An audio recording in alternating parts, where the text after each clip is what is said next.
সাল্লাল্লাহু আলাইহি ওয়াসাল্লাম বলেছেন, অন্ধকার আসার আগে তোমরা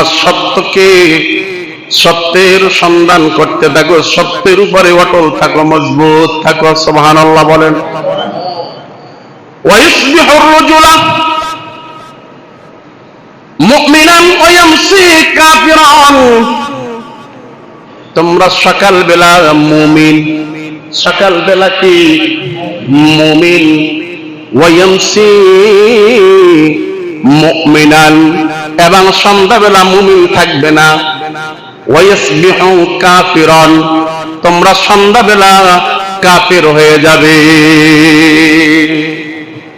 কারণ কি? কারণ আছে না নাই? কথা বলেন, কারণ আছে না নাই? আল্লাহ রাসূল বলতেছেন কারণ হলো একটা। কারণ কয়টা? একটা, দুনিয়াকে প্রাধান্য দেওয়া। বলেন কি? দুনিয়াকে প্রাধান্য দেওয়া।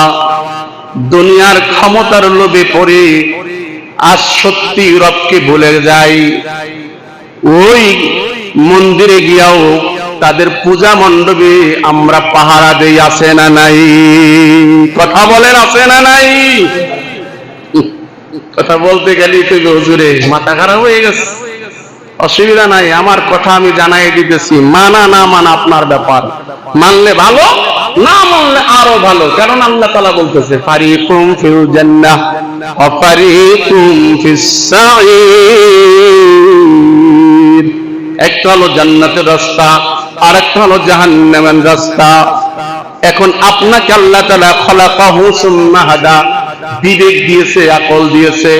এই বিবেক আকল দ্বারা আপনি কি করবেন আপনি ভালো বোঝেন। আমার রাসূল সাল্লাল্লাহু আলাইহি ওয়াসাল্লাম বলেছেন, দুনিয়ার উম্মতরা শোনো, মান তাসাব্বাহা বিকওমিন ফাহুয়া মিনহু। আবু দাউদ শরীফের ভিতরে হাদিসটি বর্ণনা, দুনিয়ায় যে যার সাথে মহব্বত করবে, যে যাকে ভালোবাসবে, হাসরের ময়দানে ওই মানুষটা তার সাথে হাসর নাসর হয়ে যাবে। হ্যাঁ, মূর্তি পূজা মণ্ডপে যায় শুভেচ্ছা জানাও, আর কাল কিয়ামতের দিন বলবা আমি মুসলমান। এত সোজা না, ঠিক? এত সোজা না, ইসলামটা তোমার মতো করবে না। আল্লাহ তাআলা বলতেছে মা উতিতুম মিনাল ইলমি ইল্লা কলিলা, আমি জ্ঞান তোমাকে ছোট্ট জ্ঞান দিছি। কি দিছে বলেন? ছোট্ট জ্ঞান দিছি। তুমি এই জ্ঞান দিয়া তুমি দুনিয়া চিনলা, আমি রবকে ভুলে গেলা। আল্লাহ তাআলা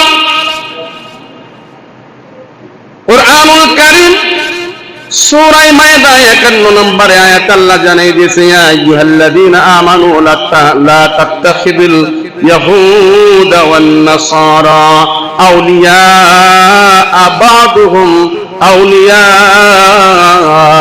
ও বা'দ। সুবহানাল্লাহ। আল্লাহ তাআলা বলতেছেন, দুনিয়ার মানুষরা শোনো, কখনো তোমার ওই ইহুদি, নাসারা, কাফের, মুশরিকরা বন্ধু হতে পারে না, তাদেরকে বন্ধু বানায়ও না। এই আয়াতের ব্যাখ্যা আরো বুঝেন। হুজুর আমরা তো বন্ধু বানাই না, কিন্তু চুলটা কাটলাম, ওই ইহুদিদের মতো বন্ধু হলাম কি হলাম না? ঘরের ভিতরে আমি সাজাইলাম আর ইহুদিদের মতো, আমি চলার স্টাইল করলাম ইহুদিদের মতো, আমি খাবার স্টাইল করলাম ইহুদিদের মতো, শুধু তাদের সাথে সম্পর্ক রাখলাম তাই বলে বন্ধু হলো না। না, তাদের মতো, তাদের কালচার, কৃষ্টি কালচার কি আমার নিজের মতো, পারিবারিক জীবন থেকে রাষ্ট্রীয় পর্যন্ত আমি সাজাইলাম, এটাও তাদের বন্ধুত্ব শামিল হয়, ঠিক কিনা? রাসূল আমার জানিয়ে দিয়েছে, রাসূলের বন্ধুত্ব, রাসূলের ভালোবাসা কেমন হবে? মান আহাব্বা সুন্নতি ফাকাদ আহাব্বানি ওয়া মান আহাব্বানি কানা মাই ফিল জান্নাহ। আমার রাসূলের সুন্নাতকে তুমি মডেল বানায় নাও, আমার রাসূলের সুন্নাতকে তুমি আদর্শ বানায় নাও। যদি বানাইতে পারো উম্মত, তোমার জন্য সুসংবাদ রয়েছে জান্নাত। সুবহানাল্লাহ বলেন। আর আমরা রাসূলের সুন্নাত মানতে চাই না। ইহুদিরা কিভাবে চুলটা কাটলো ওইভাবে আমাদের ছেলে মেয়েদেরকে কাটাই। দেখবেন সকল চুল যেখানে কাটে সেলুনের ভিতরে কোনোদিন সুন্নতি চুল লেখা নাই। চুল যত কাটার স্টাইল আছে ছবি টানানো আছে, একটাও মুসলমানিত্ব চুল কাটার কোন স্টাইল নাই। আছে? কথা বলেন না কেন? আছে? নাই। সব আছে কোন রকমের, এইটা নাই, এইটা আছে, এইটা ঘোড়ার উডের মতো রয়েছে, এইটা আবার এরকমের লেস নাই মারাইছে, ওইভাবে চুল কাটা শুরু করে। কিন্তু রসুলের সুন্নতের চুল কাটতে পারে না মুসলমান। মুসলমানের সামনে মনে করেন ঘোড়া কি ওটাকে চুটের মানে লেসের মতো আর কি চুল, আর পিছনে নাই। এটা তো কোনোদিন সুন্নত হতে পারে আর রসুলের উম্মত দাবি করে। তাহলে এখন এই আয়াতের দ্বারা, এই কুরআনুল কারীম এই সূরার দ্বারা কি বুঝলাম বলেন? এতটুকুন বুঝলাম, কাফের আমাদের কোনোদিন বন্ধু হতে পারে না। আমাদের বন্ধুত্বকে একজন মুসলমান আর একজন মুসলমানের, ঠিক কিনা বলেন? আজ মুসলমান মসজিদে ঢুকলে বাঁকা চোখে তাকায়। ওই যে একটু আগে বলছি কি, লা ইকরাহা ফিদ্দীন, আল্লাহ তাআলা বলতেছে দিন নিয়ে বাড়াবাড়ি করো না। আর মুসলমানেরা দিন নিয়ে বাড়াবাড়ি করে। টুপি কে কিভাবে মাথায় দিল, আছে না নাই? কে কোন জামা পরলো, কে হাত কোন জায়গায় বাঁধলো, কেন এইভাবে বাঁধলো, কেন এইভাবে বাঁধলো না, কেন এইভাবে বাঁধলো, কেন এইভাবে বাঁধলো না। আরে বাবা, যে যেভাবে আল্লাহর সন্তুষ্টির জন্য নামাজ পড়ো, ইবাদত করো, কিন্তু দলের কোনো চশমা লাগাইও না। কিসের চশমা বলেন? দলের চশমা লাগাইও না, তাহলে তোমার কাছে ভালো লাগবে না, সব দেখবে কালা। ঘটনা মনে পড়ে গেল ইমাম আশরাফ থানভী রাহমাতুল্লাহি আলাইহি মাওয়াজ আশরাফের ভিতরে একটা উল্লেখ করেছেন, তিন বন্ধু তিনটা চশমা পড়ছে। কয়টা? কথা বলেন একটু, কয়টা? তিনটা চশমা পড়ছে। একজনের চশমা পড়ছে কালা। ও বলতেছে ভাই সব দেখি দি কালো, একটাও সাদা নাই। আর একজনের চশমা পড়ছে হলুদ। হলুদ এলাকায় বেটা তুই বোকা। কেমনে বোকা? তা আমি সব দেখতেছি দুনিয়াটা হলুদ। আর একজনে পড়ছে নীল। নীল আলায় ডাক দিয়ে কয় তোরা দুটোটাই বোকা, তোরা হইলে আহাম্মক। কয় কেন? তা আমি সব দেখতেছি নীল। বলেন দুনিয়াটা নীল না চশমার সমস্যা? কথা বলেন, চশমার সমস্যা না দুনিয়াটা নীল? তাহলে আমরাও আমাদের চোখে পড়াইছি দলের, এই জন্য আর একজনের ইবাদত আমার কাছে ভালো লাগে না। ভাই ওই চশমা খোলেন, নিজের মনটাকে স্থির করেন যে ভাই তুমি নামাজ পড়তেছো মাশাআল্লাহ, ভালো সুন্দর, ভালো লাগে, এটা কেউ বলে না। নামাজ যে পড়তেছে তার নিয়ে টানা হেসরা, নামাজ যে পড়ে না তার নিয়ে কোনোদিন মাথা ব্যথা আমাদের নাই। ঠিক নেই? কথা বলেন, ঠিক নেই?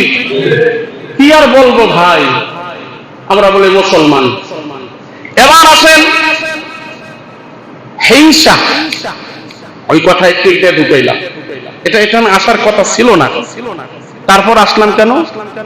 ওই যে দলের চশমা পয়রা আমাদের মাঝে হিংসা ঢুকছে। হিংসা কি ঢুকছে ভাই? হিংসা ঢুকছে। হিংসার কারণে আমি মনে করতেছি আমি যেটা করি এইটাই বুঝি সঠিক, আর বাকিরা যা করতেছে সব বেঠিক। আমারটাই নাজাতের পথ, আর কোনো নাজাতের পথ না। কারণ এই হিংসা নিয়ে কিয়ামত পর্যন্ত নামাজ পড়লে নামাজ কবুল হবে না। এই হিংসার জন্য আরেকটা সুন্দর উপমা দেই। আপনারা মনে করে গেছেন একটা লোক মাছ ধরতে গেছে, জালও নিয়েছে, খাড়াইও নিয়েছে, জালালা জালও মারতেছে, মাছও পাইতেছে, খুব খুশি, খুব খুশি। মনে মনে কয় আহারে আজকের যে মাছ পড়ে, বাজারে গিয়ে বউর জন্য শাড়ি কিনবো, মুরগি কিনবো, নানান কল্পনা ভিতরে। কিন্তু যে খাড়াইটার ভিতরে রাখতে লাগতেছে ওই খাড়াইটান তলি নাই ছিদ্র তখন থাকবে তো কথা কয় না কেন কে থাকবো না একটাও থাকবে না যেই জায়গাটা সেই জায়গায় খারই ছিদ্র না থাকলে যেমন আপনার ওই সময় ওই মনের আশা আশাই থাকবে ওই কষ্ট কষ্টই রয়ে যাবে কিন্তু মাছ আর পাওয়া যাবে না ঠিক মুসলমান যে যে ইবাদত করেন ইবাদতটাকে ছিদ্র কইরেন না ছিদ্র আটকে রাখেন অর্থাৎ হিংসা দূর করে দিয়া আল্লাহর সন্তুষ্টির জন্য ইবাদত কইরেন সুবহানাল্লাহ কোন পারা যাবে না ইনশাআল্লাহ কথা বলেন পারা যাবে না তাহলে আমরা কি হিংসা দিয়া ইবাদত করব কেমন হিংসা দেখছেন আপনার মাসলাকের হয় না দেখা ইমাম সাহেবের পর্যন্ত ইমাম সাহেবের আকীদা ঠিক নাই